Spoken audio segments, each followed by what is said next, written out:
A paz do Senhor Jesus, estamos iniciando mais um Instantes Finais, a sua aula de profecia e de escatologia bíblica no seu lar.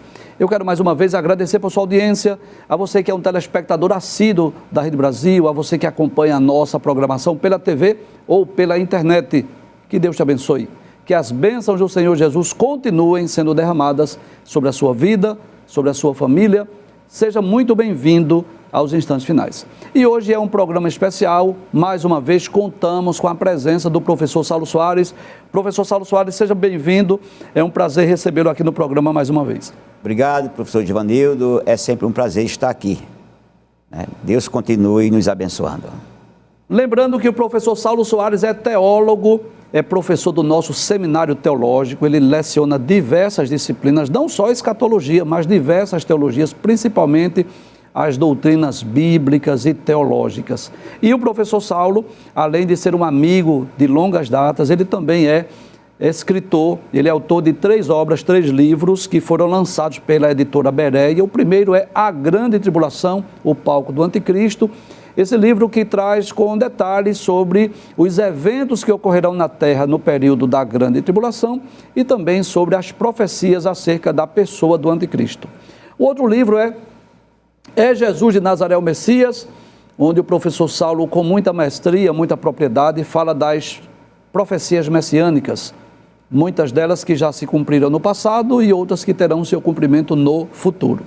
E também o livro Israel e a Igreja Ontem, Hoje e Amanhã, que inclusive nós gravamos uma série de programas sobre essa obra, sobre esse livro, já estão disponíveis lá no YouTube, onde o professor Saulo vai falar sobre a origem da igreja, a origem de Israel, a trajetória da igreja de Israel do presente e o que ocorrerá com Israel e com a igreja no futuro. São 3 obras maravilhosas, principalmente para você que gosta de estudar profecia e escatologia. Se você é um estudante da Bíblia, se você é um professor de escola dominical, se você é teólogo, se você gosta de estudar os eventos futuros, você não pode deixar de adquirir essas obras. Eu gostaria de lembrar que essas obras você pode adquirir na nossa livraria Bereia, que fica aqui em frente ao Templo Central, em Recife. Você pode solicitar também pelo site e receber no conforto da sua casa, ou você pode adquirir em qualquer livraria da CPAD. A Casa Publicadora das Assembleias de Deus do Brasil também está vendendo essas obras. Se você tem alguma CPAD próximo da sua casa, você pode procurar lá que você vai adquirir. São 3 obras excelentes, maravilhosas, que eu recomendo. Recentemente, nós estamos estudando sobre profecias messiânicas. Inclusive, é um tema que nós não havíamos abordado ainda no programa Instantes Finais. Nós não havíamos ainda estudado sobre profecias messiânicas e eu quero dizer com muita sinceridade que, para mim, tem sido de bênçãos estudar sobre as profecias messiânicas. A Bíblia possui centenas de profecias acerca do Messias. Nós já estudamos profecias aqui, por exemplo, sobre as características do Messias, sobre o Messias universal, sobre o nascimento do Messias, sobre o ministério do Messias. E recentemente estamos estudando sobre as profecias que dizem respeito à prisão, o sofrimento, à morte do Messias. Olha, tem sido maravilhoso, entrevistar o professor Saulo e aprender mais sobre as profecias. Professor, em programas anteriores nós estávamos falando sobre as profecias que dizem respeito ao sofrimento do Messias e algo me chamou a atenção, é que existem alguns salmos que são messiânicos, Inclusive o Salmo 22 é muito interessante o quanto este salmo, ele fala, é um salmo de Davi, mas ele aponta para o sofrimento do Messias. O que é que a gente pode, professor, o que é que o senhor poderia esclarecer para nós sobre esse Salmo de número 22, que fala sobre o sofrimento do Messias? Professor Givanildo, o salmista Davi, eu sempre tenho dito, se os rabinos desejassem escrever um livro, separar as profecias ou a vida do próprio Davi, seria mais um livro bíblico, porque Davi foi um profeta. Ele profetizou coisas tão excelentes que a gente fica a boca aberta. Uma das das profecias mais profundas dele a respeito do seu descendente, que é Jesus de Nazaré, e que é o Messias, certo? É o Salmo 22. E o que é que o Salmo 22 fala? O Salmo 22 é um lamentoso cântico de um sofrimento, de alguém que está sofrendo terrivelmente de um martírio. Este Salmo 22.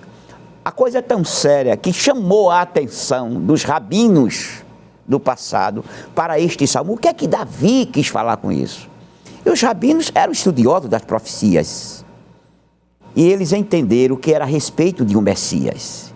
Essa ideia, juntou-se também a ideia de que haveria um Messias, filho de José do Egito, através de Efraim. Ou melhor, descendente de José do Egito, através de Efraim. E que o Messias glorioso, filho de Davi, este não seria o Messias sofredor.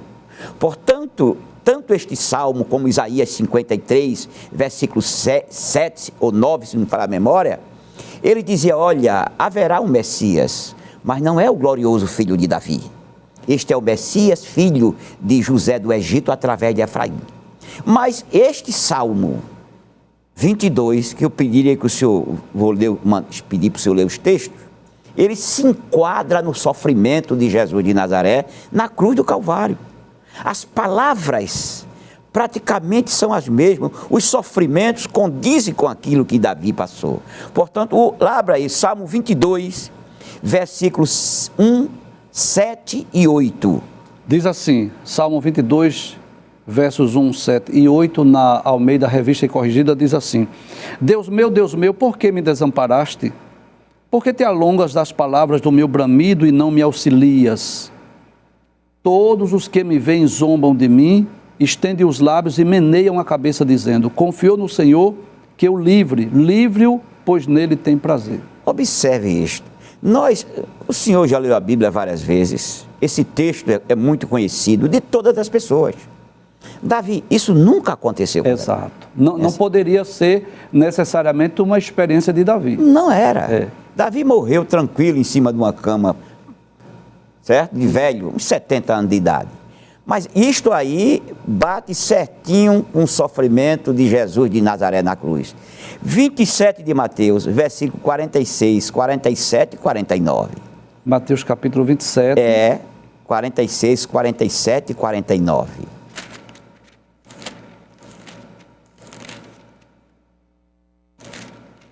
46, 47 e 49, diz assim: E perto da hora nona, exclamou Jesus em alta voz, dizendo: Eli, Eli, lama sabachthani, isto é, Deus meu, por que me desamparaste?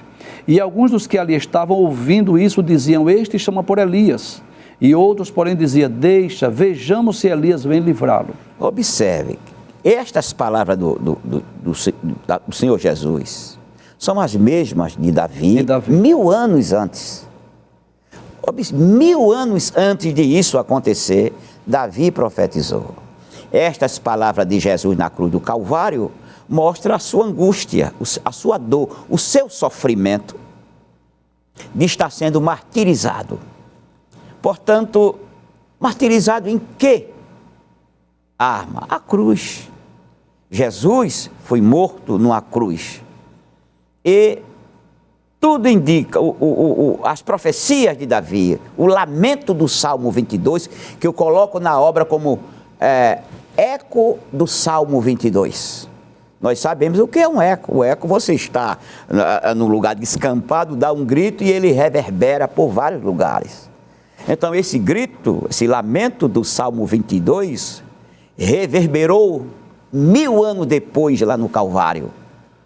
Há um fato interessante aqui ainda, professor, no Salmo 22, é que às vezes os críticos, querendo negar que esta é uma profecia messiânica, às vezes eles querem justificar o seguinte: não, Jesus conhecia o Salmo e lá na cruz, Jesus simplesmente falou esse Salmo, repetiu as palavras de Davi: Deus meu, por que me desamparaste? Como que, querendo negar que a cruz, que o sofrimento do Messias é o cumprimento dessa profecia. Mas há dois textos bem interessantes aqui, ainda no Salmo 22, que são os versos 17 e 18, que diz assim: poderia contar todos os meus ossos, eles veem e me contemplam. Detalhes, isso nunca aconteceu com Davi, de Davi estar exposto e alguém contar os seus ossos.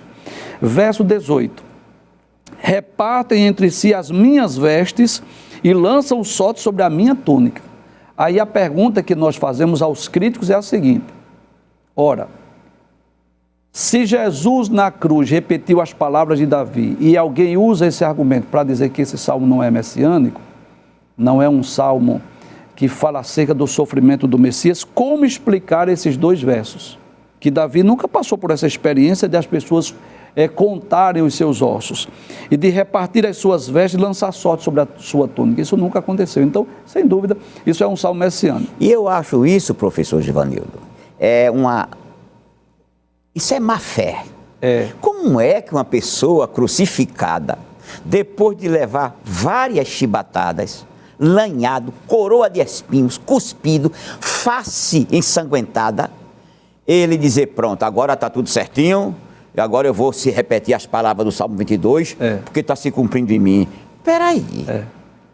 Não teria lógica, né, professor? Isso é conversa de má fé. Professor, eu tenho duas perguntas a lhe fazer sobre a crucificação propriamente dita, né? Primeiro que eu gostaria de saber de onde veio essa cultura, né? Partiu de Roma, ou alguma outra civilização já realizava esse tipo de martírio? E, pelo que dizem os historiadores, existiam outros tipos de cruz, né? Eu gostaria que o senhor falasse da cruz propriamente dita, aquele objeto de madeira onde o nosso Salvador foi crucificado. Tem vários pontos interessantes, professor Givanildo. Berristo, um escritor antigo, ele escreve que isto aconteceu em sua terra porque havia a ideia de que se alguém matasse alguém sobre a terra, contaminava a terra. Sim. Então eles criaram a morte na cruz, ou seja, uma pessoa morrer acima da terra. Sim, para não morrer necessariamente na terra. Isto, assim amaldiçoava a terra e a agricultura não sairia bem. Certo. Porque o senhor sabe que hoje as pessoas sabem que é necessário a agricultura, mas pouco estão ligam mais para a tecnologia. Mas naquela época era agricultura, eles viviam da agricultura. Sim, sim. Então, Dário, que tomou a Babilônia junto com Ciro, conta que ele crucificou milhares de pessoas. Daí a ideia de que a crucificação nasceu na Pérsia, uns 600 anos antes de Cristo. Que os romanos tomaram a crucificação como uma arma. E os próprios romanos estavam lá na sua Constituição. Nenhum romano pode morrer crucificado. Quer dizer, os romanos, eles sacrificavam povos de outras nações, mas não cidadãos romanos. Porque a morte de cruz não era apenas uma pena de morte, uma penalidade. Era um suplício, era um castigo, era uma vergonha. Como falamos, os crucificados eram pendurados nu. Certo? Então, o romano não podia ser crucificado, era decapitado. Por isso que a tradição diz que o apóstolo Paulo foi decapitado. Porque os romanos trouxeram isto para humilhar. Porque a máquina de guerra romana e outras máquinas de guerra das outras nações, a questão era humilhar seus inimigos para não tentar lutar contra eles. Então, daí eles criaram dois tipos de cruzes. A cruz que parece um X, sim, certo? Que acredita, a tradição diz que Tomé morreu, André morreu nessa cruz. E a tradição tipo espada romana, ou seja, um T com uma pontinha em cima. Isso é provado porque quando crucificaram Jesus, e Jesus deve ter sido crucificado desse tipo de cruz. Porque sobre a cabeça de Jesus, se fosse um T apenas, não dava para colocar sobre a cabeça de Jesus. Sim. Aí teria que ter algo mais elevado para colocar os termos Jesus Nazareno, rei dos judeus, Isso. que é o INRI, né, que está Isso. escrito. Então, esta cruz seria a cruz de Jesus. Agora, como era que se chegava? Como era que isso se procedia? Seria a próxima pergunta, tá certo? Isso. Mas como seria? Quando criaram a cruz, o tronco principal, a haste principal, estava lá, pronta, lá Certo. no local. Mas o transversal, a madeira horizontal, ela foi tirada de uma trave de porta. As portas antigas eram largas, assim. Então tinha uma trave. Tinha uma trave, sim. Mais ou menos de 2 metros, 2,20 metros de comprimento, era a trave, ou mais. Então pegava essa trave, colocava nas costas do futuro crucificado e levava para o local. Essa trave deveria pesar 48 quilos, mais ou menos, segundo os historiadores. Chegavam lá, a haste estava lá cortada, certo? E o patíbulo, que chamava patíbulo, aí também cortado. Jogava o futuro crucificado no chão. Não era algo, olha, por favor, deite aí para a gente pregar seus pés, irmão, não. Eles botavam o pé atrás do pé do futuro crucificado, empurrava ele caía de costa. Pegava suas mãos, esticavam e pregavam no patíbulo. E suspendia ele pelas mãos, ou amarrado, e encaixava na madeira que ficava, certo? Daí pregava seus pés sobre o madeiro. Que a Igreja Católica desenhou o Cristo crucificado com os pés sobre o outro. Você nunca vai encontrar na Bíblia que Cristo foi crucificado com os pés sobre os outros.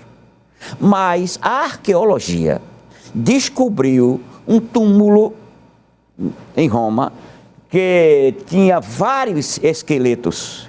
E um desses esqueletos estava lá perto da tumba dele. E a Ronan, o João, ele estava também o esqueleto de uma criança que acredita-se que era seu filho. Ele ainda estava com os cravos pregados nos pulsos. E estava com os cravos ainda no tornozelo, cravado de um pé para outro. Na verdade, os pés eram pregados de lado na cruz. E não em cima do outro. E não em cima do outro. Tá certo? Era assim que eles crucificavam. Posso falar mais do sofrimento da cruz? Sim, sim. E o crucificado, ao ser pregado na cruz, ele tinha um assento chamado sedécula. Ele pregava seus braços de um lado e de outro. Se não tivesse aquela sedécula, ele apenas fazia força nos cravos. Dos pés. Para os pulmões continuarem abertos, professor Gildo, para eles respirarem. Aí colocavam a sedécula e eles, cansado com o braço esticado, ele arriava e sentava naquela sedécula. Aquele assento pregado na cruz, que nesses desenhos o senhor não vê. Então, quando eles sentiam que estava faltando ar, porque o pulmão fechava, os braços ficavam esticados, ele fazia força em cima dos cravos e se levantava novamente para poder respirar. E isso aconteceu com Jesus. Aconteceu com os 2 ladrões também. Mas o grande problema da morte de Jesus, professor Givanildo, não é apenas isso. É que a gente fica pensando, como é que um homem que não tinha vícios, não usava drogas, não usava bebidas alcoólicas, nunca pecou. Um homem santo no sentido pleno, né? Isso. E outra coisa, vigoroso. Era um homem caminhante. Ele tinha sido um carpinteiro, um homem musculoso, certo? Não era um Tarzan, que eu quero dizer. Ele não era um homem gordo, era um homem magro, com músculos. Ele caminhava. Jesus caminhou por mais de 55 cidades e aldeias durante 3 anos. É muito chão. Aquilo deu vigor a ele. Quando ele chega na cruz, professor Givanildo, quem primeiro morre é ele. Já pensou? E a gente não faz essas perguntas. Por que um homem que não tinha vícios, era um homem vigoroso, morreu primeiro do que os 2 crucificados que estavam ao seu lado, sendo aqueles 2 homens bandidos, certamente drogados, viciados em bebida alcoólica, homens de bebedeiras, morreram primeiro do que Jesus. Tá certo? Certamente, conforme a gente pode ver, o coração de Jesus deu uma síncope, explodiu.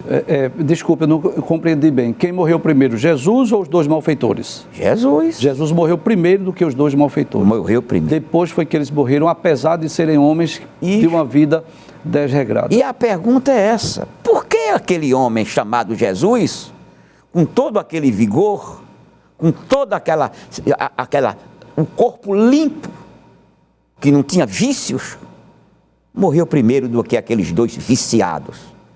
Algo aconteceu com Jesus de Nazaré para ele morrer dessa maneira, tá certo? Sim, senhor. Professor, o sofrimento de Jesus não foi só na crucificação, né? Nós vimos nas entrevistas anteriores que ele foi julgado diversas vezes, né? Por Caifás, Anás, pelo Sinédrio, por Herodes, Pilatos, depois por Herodes novamente, e cada um desses julgamentos, ele foi esbofeteado, ele foi colocado uma coroa de espinhos, ele foi chicoteado, enfim. Então, quando ele foi à cruz propriamente dita, ele já estava com as costas dilaceradas, já estava com a cabeça sangrando, ou seja, ele não começou a sofrer na crucificação, mas eu diria que horas antes da crucificação, por todo esse período que ele passou de julgamentos. Quando Jesus estava no Getsêmani, já vimos aqui que Jesus sofreu 3 dores, não é assim? Sim. Física, moral e espiritual. Moral e espiritual. Uma dor tremenda e espiritual de Jesus foi no Getsêmani. João Stott, no seu livro A Cruz de Cristo, João Stott foi capelão da rainha da Inglaterra. Era capelão da igreja de Westminster. Um dos homens mais inteligentes no mundo cristão foi João Stott. No seu livro A Cruz de Cristo, ele escreve que quando Jesus estava no Getsêmani, que disse: Pai, afasta de mim este cálice, Jesus não estava falando com medo da cruz. Jesus estava se referindo aos pecados daqueles que iriam se salvar, que iriam entrar nele, não é? Ele, como disse Isaías 53, né, que ele levou sobre si os nossos pecados, as nossas iniquidades. Isto, né? Professor, então o grito daquele: Pai, afasta de mim este cálice, não era a morte na cruz. Não era a morte na cruz. Não, era o pecado de Givanildo, de Saulo, de tantas pessoas que entrariam na pessoa de Jesus. E cá no Getsêmani, o senhor sabe que o primeiro pecado foi no Jardim do Éden. Sim. Portanto, as primeiras gotas de sangue teriam que ser derramadas num jardim. Então, Jesus suou gota de sangue, mas por quê? A aflição já era mental. A angústia já era dentro da sua cabeça. Vou experimentar o pecado de todo aquele que vai se arrepender. Mas por que eu quero dizer isso a você? Que Jesus substituiu a pessoa, que quando Jesus me substituiu na cruz, morte vicária, morte substitutiva, é muito mais do que a gente pensa. Rapidinho para a gente entender isso. Se eu devesse algum valor ao professor Givanildo, alguém soubesse, perguntaria ao professor Givanildo: olha, o professor Saulo pagou o valor que ele deve? Givanildo diria: não pagou. Então, na mente das pessoas, eu era um devedor. Mas alguém mais animado, com misericórdia de mim, pagava o valor que eu devia ao professor Givanildo. Aí outro perguntava: ô professor Givanildo, o professor Saulo pagou o valor? O professor Givanildo responderia: ele não, alguém pagou no lugar dele. Pagou por ele. Isso não foi o que aconteceu conosco. Não. Jesus assumiu o meu lugar. Quando Jesus foi pendurado na cruz, quem estava pendurado na cruz quando Givanildo confessou era Givanildo. Entendeu? Sim. Era Saulo, era cada uma das pessoas. Então eu tenho um costume de dizer, professor Givanildo, que a morte de Jesus foi individualmente por cada pessoa. Ele morreu tanto por toda a humanidade, Sim. como ele morreu também individualmente por cada um de Por nós. cada pessoa. Ele foi à cruz no meu lugar e ele foi à cruz no seu lugar. Ele pagou os meus pecados e pagou os seus pecados. Isso. A dívida individual de cada ser humano foi paga lá na cruz do Calvário. Agora, eu só imagine quantos pecadores, através da história, aceitou Jesus como um Salvador. E ele vivenciou o mal destas pessoas lá. Daí ele gritou: meu Deus, por que me desamparaste? Está tudo envolvido nisso. E este homem, desde o Getsemane, que estava angustiado, fragilizou, seu corpo fragilizou. Havia uma perturbação na sua alma. Não porque ia morrer repetindo, é porque os pecados, Jesus na cruz ia se tornar um salteador. Então eu posso dizer que o sofrimento de Jesus não começou nem no julgamento, nem na prisão, começou já no Getsemane. No Getsemane. Quando ele começa a orar. Isso. E o seu suor tornou-se em gotas de sangue, né? Ele estava muito amargurado e, pelo que eu entendi, não era pelo sofrimento em si, físico, mas acima de tudo espiritual. Ele sabia que iria levar os pecados da humanidade. Olha, tem igreja que diz assim: Jesus caiu 3 vezes, aí o Cirineu ajudou a levar a cruz. A Bíblia não fala que Jesus caiu. Deve ter caído, mas a Bíblia omite o sofrimento físico de Jesus. Já notou isso? Quem prega isso são os pregadores. Ele chegou na cruz e mataram, e esbofetearam ele, e crucificaram, e alguém chorou. É nós que criamos essa celeuma. A Bíblia diz: chegando ao Calvário, o crucificaram. A Bíblia não dá detalhe da crucificação, professor Givanildo. Sabe por quê? Porque este ponto da cruz, isso não interessa muito. É a alma de Cristo que está angustiada. A minha alma está completamente angustiada. Por que, Jesus? Eu sei o que é que eu vou passar. Eu tenho orado ao Pai: Pai, não deixe eu experimentar esses males em mim, mas seja feito. Ah, meu filho, o Pai poderia ter respondido: já que você vai substituir cada pessoa, você vai levar sobre si o pecado de cada pessoa. Eu vou pedir permissão ao senhor para eu ler 2 versículos em Isaías 53, que eu mencionei, mas eu gostaria de ler. Isaías 53, versículos 4 e 5, que diz assim: verdadeiramente ele tomou sobre si as nossas enfermidades e as nossas dores levou sobre si. E nós o reputamos por aflito, ferido de Deus e oprimido. Mas ele foi ferido pelas nossas transgressões e moído pelas nossas iniquidades. O castigo que nos traz a paz estava sobre ele, e pelas suas pisaduras fomos sarados. Então, para a salvação da humanidade, era preciso Jesus ir pagar o preço individualmente. Individualmente. Isso me faz lembrar, professor, dos sacrifícios que eram realizados em Israel, né? Tanto lá no tabernáculo como posteriormente no templo. Havia aqueles sacrifícios que eram diários, onde cada hebreu, quando ele pecava, ele levava o seu cordeiro, a sua ovelha, a sua novilha, e aquele animal era sacrificado pelo pecado individual daquele hebreu. Mas no dia de Yom Kippur, o dia da purificação, que era aquele dia que o sumo sacerdote entrava no lugar santíssimo para aspergir o sangue lá nas 4 pontas do altar da Arca da Aliança, naquele dia, aquele animal, ele representava toda a humanidade. Então eu vou dizer assim, que tanto aquele animal que era oferecido individualmente, pessoalmente por cada hebreu, como aquele animal que era oferecido uma vez no ano por toda a nação, representa Cristo. Justamente. Cristo morreu por toda a humanidade, mas ele morreu também individualmente por cada um de nós. Por isso que a lei é a testemunha de Cristo. Sim. Quem é a testemunha? A lei e os profetas. A lei fala dessas coisas.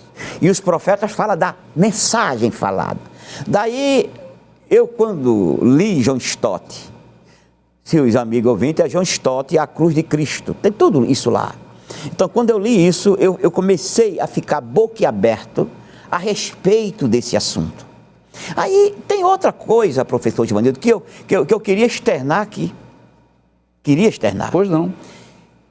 No livro de John Stott, está escrito assim, como o senhor comentou, havia 2 bodes, não era? Sim. O bode do sacrifício, Isso. era o sacrifício nacional. Isso, tinha o bode expiatório, que é o que seria sacrificado, e o emissário, que era aquele que era lançado lá para o deserto.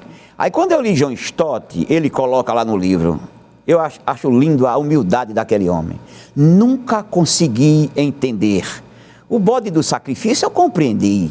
Mas o bode emissário, que tem igreja que diz por aí, que é Satanás. Na verdade, ambos representam Cristo. Todos representam Cristo. Aí eu fiquei pensando, houve 2 momentos na morte de Cristo, de 9 a meio-dia, de meio-dia às 3 horas da tarde. Certo. De 9 a meio-dia, Cristo é representado pelo bode sacrificado, rasgado, expiatório, o sangue escorrendo.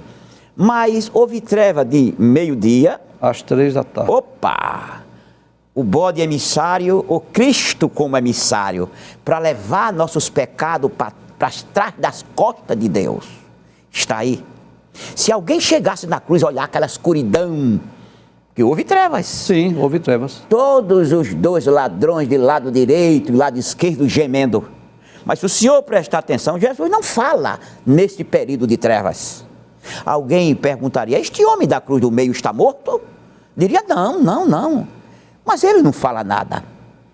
É que espiritualmente, Jesus estava levando os pecados que estavam sobre ele, como um bode emissário, para trás das costas de Deus. Então, podemos dizer que essa simbologia dos 2 bodes, elas também são representadas na crucificação. De 9 a meio-dia, Jesus estava agindo como bode expiatório, e de meio-dia às 3 como bode emissário. Daí, quando ele volta, ele diz, Pai, antes é Deus meu, agora é Pai. Não havia, porque ele não podia morrer com os pecados, você sabe disso, né? Exato. Não poderia morrer com nossos pecados. Teria que limpar. E os pecados teriam que desaparecer antes dele expirar. Sim. Daí ele ter levado os pecados para trás das costas de Deus. Muito bem. Professor, sobre o Salmo 22, há ainda outros textos que o senhor gostaria de mencionar que fala sobre a crucificação? Eu queria que o senhor lesse o 22:7. Tá certo? Certo. O Salmo 22, o verso de número 7. Nós estamos aqui até batendo na tecla do Salmo 22 pela riqueza, né, profética deste Salmo.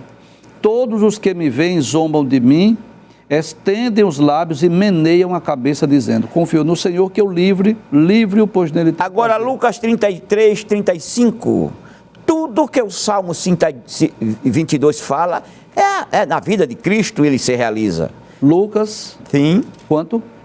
23:35. 23 e 35 Isso. diz assim, e o povo estava olhando, e também os príncipes zombavam dele, dizendo, aos outros salvou, salve-se a si mesmo, se este é o Cristo, o escolhido de Deus. Mais para frente nós vamos ver que os soldados também zombavam. Sim, verdade. Os malfeitores também zombaram. E Mateus registra em 39 e 40, no capítulo 27, 39 e 40. 27, 39 e 40. Aí diz veja assim, como se realiza a profecia. e os que passavam blasfemavam dele, meneando a cabeça e dizendo, tu que destróis o templo e em 3 dias o reedificas, salva-te a ti mesmo, se és o Filho de Deus, desce da cruz. Ora, se esses que argumentam que Jesus programou a sua morte para morrer na cruz, será que ele pagou essas pessoas que iam passando? Exato. Não é? Isto é uma aberração. Isso é falta de assunto, isso é incredulidade. Professor, outro fato interessante aqui é que as pessoas não conseguiram enxergar, eu diria, principalmente os judeus incrédulos, né? Não conseguiram enxergar que Jesus satisfez, né, as exigências divinas, que Jesus é o cumprimento dessas profecias, mesmo que a própria natureza testificasse, né? As pedras se fenderam, né? Houve escuridão, o véu do templo que rasgou. Ou seja, Deus deu muitas provas e muitas evidências que realmente era era o Cristo, né? A própria mulher de Herodes, que ela sonhou, disse, não te envolvas na questão desse justo, eu sofri muito. Ou seja, houve evidências até na própria natureza. Eu lembrei-me agora, professor, de um texto que está em Mateus, capítulo de número 27, falando desse momento da cruz de Cristo, né? Versículo de número 51, e eis que o véu do templo se rasgou em dois, de alto a baixo, tremeu a terra, fenderam-se as pedras, até mesmo os sepulcros de muitos que dormiam foram ressuscitados. Ou seja, Deus deu provas evidentes de que realmente era o Cristo, o Messias, o Salvador, que estava morrendo pelos pecados da humanidade, e eles mesmo assim não conseguiram enxergar. Sr. Ivanildo, Flávio José escreve que o véu do templo era feito de pelo de cabra, tinha 10 centímetros de grossura, era 2 cavalos amarrados de um lado e de outro, não conseguia rasgar o véu do templo. Mas a morte de Cristo, observe que ele foi rasgado de cima para baixo. Isso. Não é de baixo para cima. Exato. Foi o céu que rasgou o véu do templo. Como quem diz, olha, até agora, só quem podia entrar diante de mim era o sumo sacerdote de Israel. Mas agora a porta está aberta. Basta aceitar Jesus, chegar a mim, e eu sou um pai para vocês. Vinde! Que coisa extraordinária. O mundo não... Israel não entendeu isso. Muito bem, antes de nós concluirmos essa entrevista, nós gostaríamos de lembrar mais uma vez que este sacrifício, esse sofrimento, essa morte de Jesus, como já dissemos, ela foi por toda a humanidade, mas ela também foi individual. Jesus morreu pelos meus e pelos seus pecados para nos dar o direito à salvação, para nos dar direito à vida eterna. Para que nós pudéssemos ser salvos, para que nós pudéssemos mais uma vez desfrutar de comunhão, de intimidade com Deus, foi preciso que Jesus pagasse o preço do nosso resgate, o preço da nossa redenção. Eu costumo dizer que enquanto Jesus esteve aqui na terra, ele pregou, ensinou, curou e fez milagres extraordinários. Ele ficou conhecido no mundo na época pelas suas pregações, pelos seus ensinos, pelas curas e milagres extraordinários que ele realizou. Porém, a maior, a mais importante obra que Jesus realizou foi ir à cruz do Calvário pagar o preço do nosso resgate.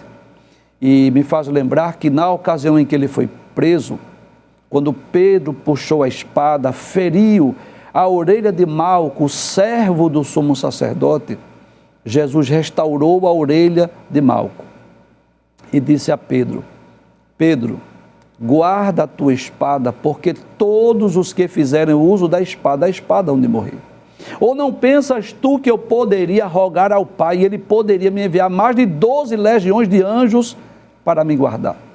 Em outras palavras, Jesus estava dizendo, chegou o tempo, chegou a hora de eu ser entregue, de eu ser preso, de eu ser morto. Como ele havia dito várias vezes, durante o seu ministério terreno, várias vezes Jesus disse que importava que ele fosse preso, que ele fosse morto, que ele fosse crucificado, mas ao terceiro dia ele iria ressuscitar.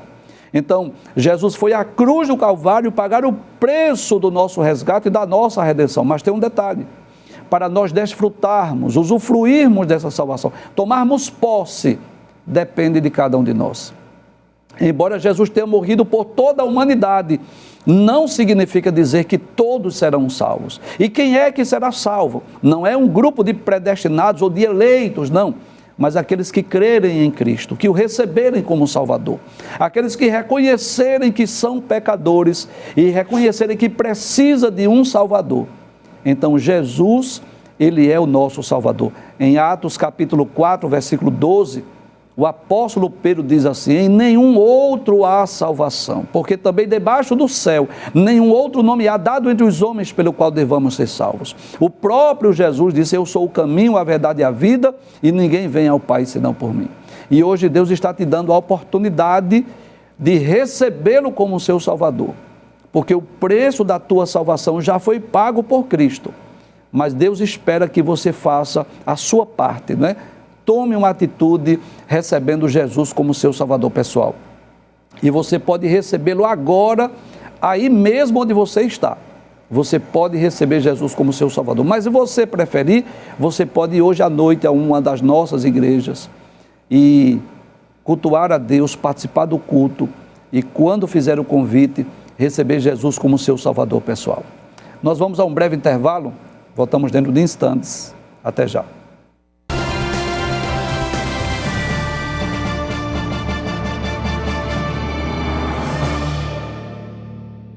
Estamos de volta com o programa Instantes Finais e esse é o momento de lermos mensagens, respondermos perguntas, tirar dúvidas, enviar saudações. Eu quero agradecer a você que é um telespectador assíduo do nosso programa, você que ora por nós, você que acompanha a nossa programação, você que tem enviado a sua mensagem, sua pergunta, sua dúvida para nós, muito obrigado. Deixa-me pedir um favor a você. Sempre que enviar uma mensagem, uma pergunta, por favor, se identifique, diga seu nome, diga a sua cidade, a sua congregação, porque nós teremos o maior prazer não só de ler a sua mensagem e responder a sua pergunta, mas também de enviar saudações para você e sua família. Vamos responder a primeira pergunta. É o irmão Fábio Freitas, da área 1, Templo Central, inclusive, professor, irmão Fábio Freitas, ele é aluno lá da 8ª classe do Templo Central e também aluno da Estiadeb, do 2º ano. Ele diz: professor Saulo e professor Givanildo, a paz do Senhor Jesus, em 1 de Pedro, capítulo 3, versículos 18 a 22, especificamente os versículos 19 e 20, falam que Jesus pregou aos espíritos das pessoas que morreram no dilúvio. Minha dúvida é que tipo de pregação foi essa? Desde já agradeço. Professor Saulo, enquanto eu procuro o texto, eu vou pedir para o senhor aproveitar e enviar saudações ao nosso irmão Fábio. Ô, irmão Fábio, muito obrigado pela pergunta. É muito interessante este tipo de pergunta, porque esta mensagem traz muita dúvida às pessoas. E agora, nesse programa, com a sua pergunta, nós temos a oportunidade de responder às pessoas que nos escutam e nos veem. Muito bem. Primeira Epístola de Pedro, capítulo 3, a partir do versículo 18, diz assim: porque também Cristo padeceu uma vez pelos pecados, o justo pelos injustos, para levar-nos a Deus, mortificado na verdade na carne, mas vivificado pelo Espírito, no qual também foi e pregou aos espíritos em prisão, os quais em outro tempo foram rebeldes, quando a longanimidade de Deus esperava nos dias de Noé, enquanto se preparava a arca, na qual poucas, isto é, 8 almas, se salvaram pela água, que também, como uma verdadeira figura, agora vos salva, batismo, não do despojamento da imundícia da carne, mas da indignação de uma boa consciência para com Deus, pela ressurreição de Jesus Cristo, o qual está à destra de Deus, e tendo subido ao céu, havendo-se-lhe sujeitado os anjos e as autoridades e as potências. Muito bem, professor, o que é que nós podemos responder ao irmão Fábio? Primeiro, eu gostaria de saber, professor, sobre Jesus foi e pregou aos espíritos em prisão, versículo 19. Como assim? Como é que a gente pode explicar? Mesmo. Tem traduções de Bíblia que o texto diz aqui, ele coloca o espírito com E minúsculo. Uhum. Isso é que gera confusão. Veja o que diz o 18, o final. Na verdade, mortificado na carne, mas vivificado pelo Espírito com E maiúsculo. Correto. Correto é o Espírito. E corretamente, como o senhor está falando, isso se refere ao Espírito Santo. Sim. Então ele foi mortificado na carne, mas vivificado pelo Espírito Santo. Certo. No qual, certo. Observe que não foi Cristo que foi, ele foi pelo Espírito Santo. Certo. O versículo 19 diz isso, que esta aqui é a condução. Foi no Espírito Santo que Jesus foi e pregou aos espíritos em prisão. Portanto, não foi a pessoa de Jesus física que desceu para pregar lá embaixo. O Espírito de Deus estava na boca de Noé. O Espírito evangelístico de Jesus, conforme Atos fala, estava na boca de Abraão, na boca de Noé, na boca dos profetas. Aqui fala na boca de Noé. Certo. E pregou salvação aos espíritos em prisão de pecado. Certo. Certo? Daí ele foi e pregou. que em outros tempos estavam presos. Então, esta mensagem aqui, esta evangelização, não é Cristo descendo ao inferno para pregar. Esse é o primeiro ponto. Mas certas traduções, repetindo, coloca minúsculo para dizer que foi no espírito humano de Cristo.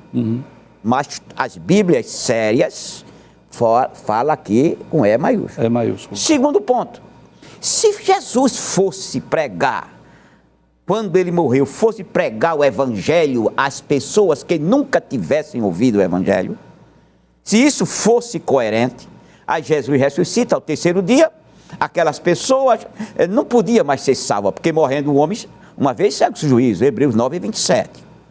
Bem, é só para avisar vocês, viu? Seria essa ideia, que vocês estão tudo perdidos, olha aqui. Aí eu pergunto, e aqueles outros que chegaram depois que nunca ouviram o evangelho? Entendi. Que serão deles? Desculpe eu dizer isso, é uma falta de raciocínio, uma falta de lógica.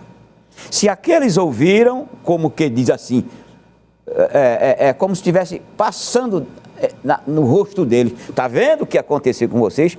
Porque o evangelho é boas novas. Cristo não foi pregar boas novas. Aos espíritos pecador, não. Ele foi lá onde estavam os crentes do Antigo Testamento e proclamou a sua vitória lá, aos crentes. Sim, isso. Então, a mensagem de Cristo aos crentes. Por isso que eles esperavam, quando o Cordeiro de Deus derramasse seu sangue na cruz, aqueles homens que esperavam a salvação. O que foi que Simeão disse quando pegou Jesus piquititinho no braço? Despede teu servo em paz, porque meus olhos já viram a tua salvação. Já viram a tua salvação. A salvação cresceu, se tornou homem, foi ser batizado e João disse, eis o Cordeiro de Deus que tira o pecado do mundo. Portanto, aqueles crentes do Antigo Testamento morriam na esperança da salvação. Jesus morre e leva a vitória da salvação para eles. Muito bem. Vamos ler uma mensagem que foi enviada para nós. O Wender Oliveira, lá de Porto Seguro, Bahia, quero enviar saudações ao nosso querido irmão Wender, aos queridos irmãos de Porto Seguro, na Bahia, bem como a todos os internautas, que nos acompanham aí pelo YouTube. Ele diz, a paz do Senhor Jesus, estou na audiência aqui na Bahia. Deus abençoe, irmão Wender, obrigado por sua mensagem, obrigado por sua audiência. Vamos a mais uma pergunta. São duas perguntas bem parecidas, professor. Vamos fazer o seguinte, na verdade são três, vamos por etapa. Primeiro, a irmã Gilvânia, lá de Barra de Jangada, em Jaboatão. Eu quero enviar saudações à nossa irmã Gilvânia, aos queridos irmãos aí de Barra de Jangada, em Jaboatão, evangelista Jailson Fernandes, que é o coordenador da área 36. A irmã Gilvânia diz assim, a paz do Senhor, gostaria de saber se todo judeu será salvo. Isso é uma discussão interessantíssima. Na lição de escola da EBD que estamos estudando, diz que todo judeu fiel. Como? Quando Jesus vier em glória, certo? Para dar fim à grande tribulação. Sim. Nós lemos sempre o julgamento dos gentios no capítulo 25 de Mateus. Isso. O senhor já citou isso várias vezes. Então está ali bodes, ovelhas e pequeninos irmãos.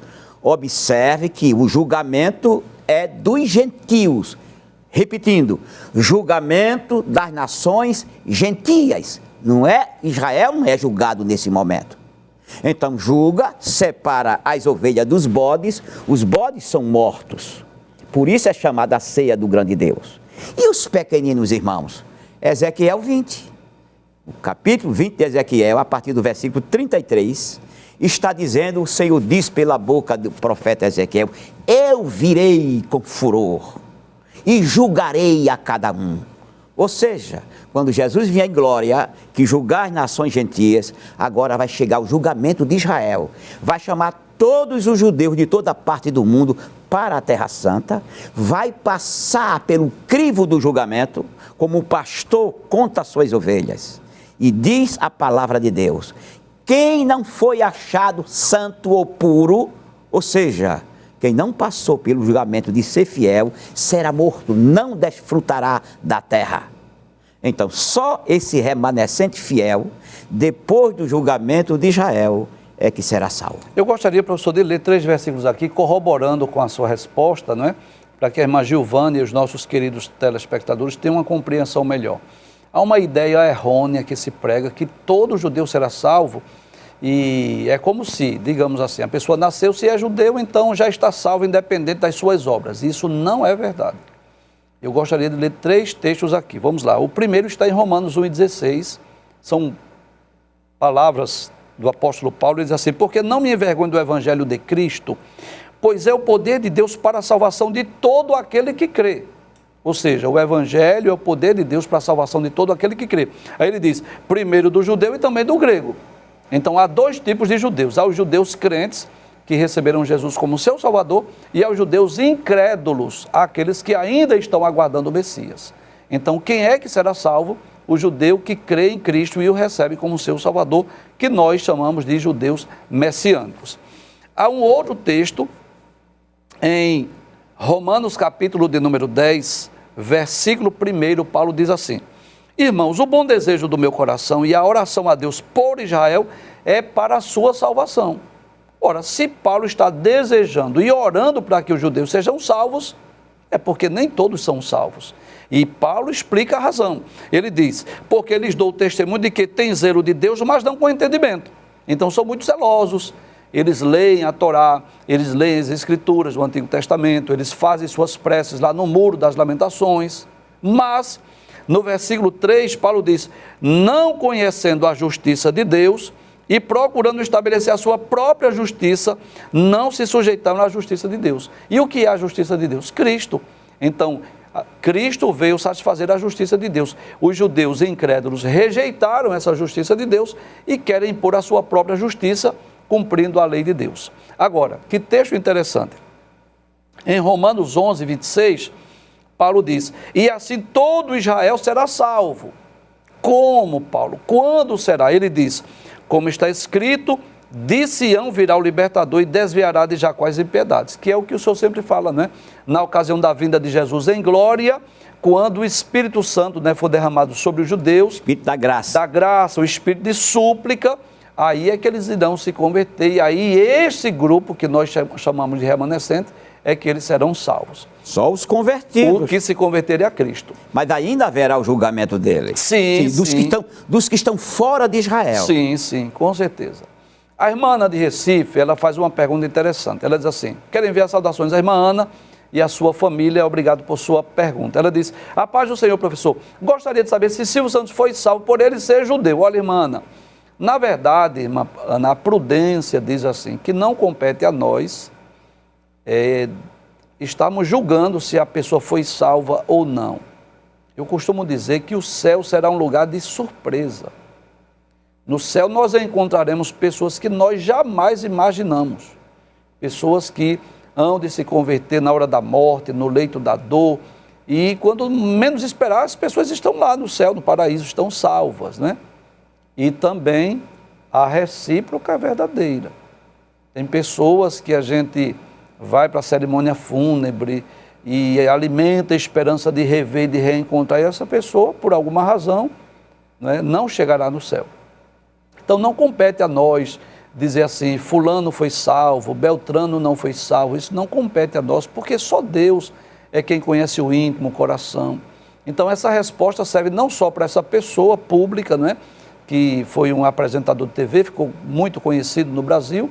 Então não compete a nós dizer se ele foi salvo ou não, só o futuro dirá. Só quando nós chegarmos lá no céu que nós poderemos saber. Agora, uma coisa nós podemos dizer, que a salvação ela é única e exclusiva através da fé em Cristo.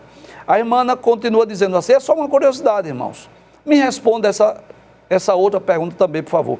Eu indo conhecer Israel e quiser ser batizada no Rio Jordão, só como simbolismo, eu posso, pois já sou batizada nas águas. Irmã Ana, eu diria que não há nenhum problema religioso ou espiritual se a pessoa for para um batismo simbólico. Agora, o meu conselho é que a senhora pergunte isso ao seu pastor, não é? Qual é a visão, o que é que o seu pastor tem a dizer disso?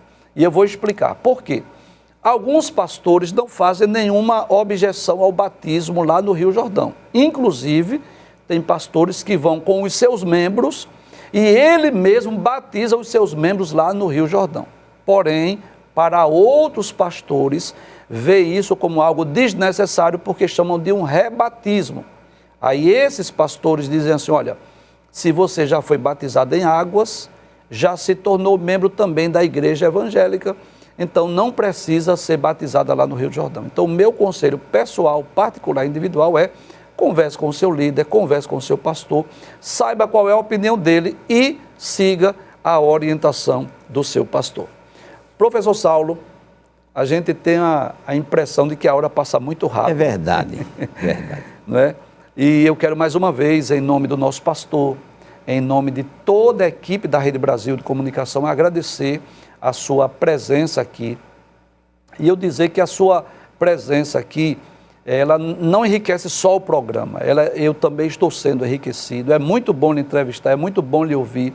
Isso tem servido para a minha vida pessoal, individual, particular. E ainda que não tivesse sido transmitido através da TV ou das redes sociais, eu diria que para mim já está sendo de grande valia lhe entrevistar. Mas fico feliz em saber que outras pessoas estão sendo edificadas através dessa entrevista. Fique à vontade para enviar saudações, para suas considerações finais.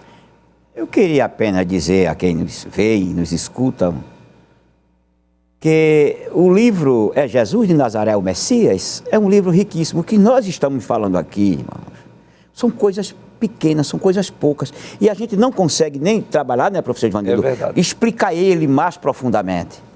Se você gosta de ler, se você ama Jesus, se você quer saber o que foi falado dele no Antigo Testamento, o que foi resolvido no Novo Testamento, os assuntos referentes à sua morte, como aconteceu, está tudo no livro É Jesus de Nazaré, o Messias. Então, adquira. Esse é o conselho que eu tenho para dar. Amém?